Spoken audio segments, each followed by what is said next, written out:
Let's bring in now Mansour Shuman. He's a Palestinian journalist and humanitarian worker. He lived in Gaza until March. Good to have you with us.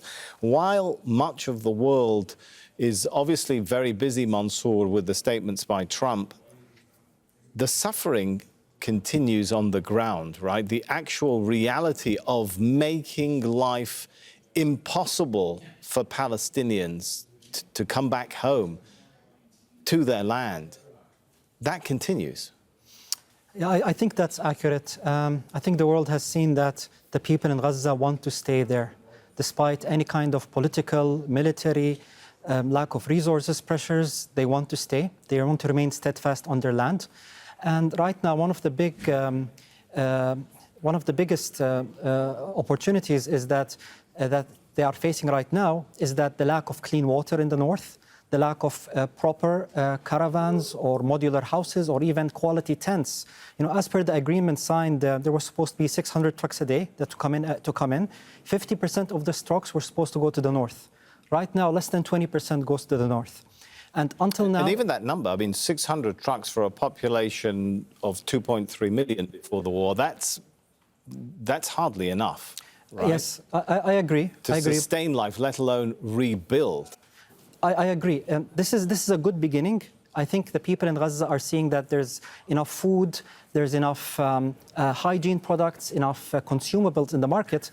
But I think that the Israelis are particularly, like you said, not wanting the Palestinians to remain steadfast on their land in the north, especially.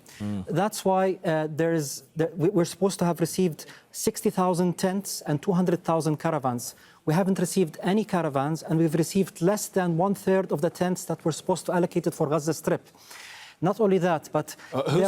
Why, basically? Okay. Let me stop you there and ask why. Who stops more than 1/3 of tents, for example, coming in? So the information I have on the ground is that the Israeli authorities in the north and the south, they pick and choose what gets through. And a lot of the high-quality tents are refused. Only low-quality tents are let through. And until now, not a single modular house or caravan has been allowed into Gaza as of now for the residents, especially those in the north.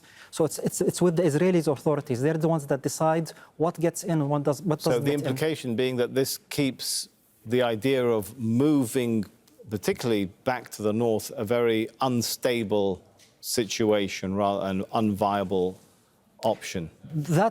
I think that's the end result. They want to make life as much hard as possible for people to come back to the north and live there. There are in the north dozens of existing water wells that provide clean water.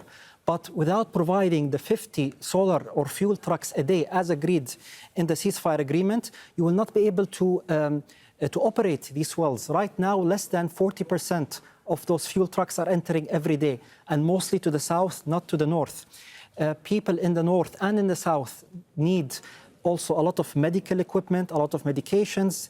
They need temporary feed hospitals in order to ensure that they provide any kind of care for the 2 million Gaza residents right now. Yes, trucks are coming in, but not in the right quality and not in the quantities of those that we need. They're allowing, for example, lots of confectionery, a lot of fried noodles, a lot of things that Palestinians don't need, and they take up from the quotas of trucks that come in every day. Yes, they are allowing bottles of water to come in, but the Palestinians don't need bottles of water. They need to operate the existing clean water supply that they have in Gaza right now. Which takes us to deeper infrastructural issues that, like sewage infrastructure needs fixing, electricity grids need fixing, yes. Power stations, right? No sign of that being anywhere close to happening.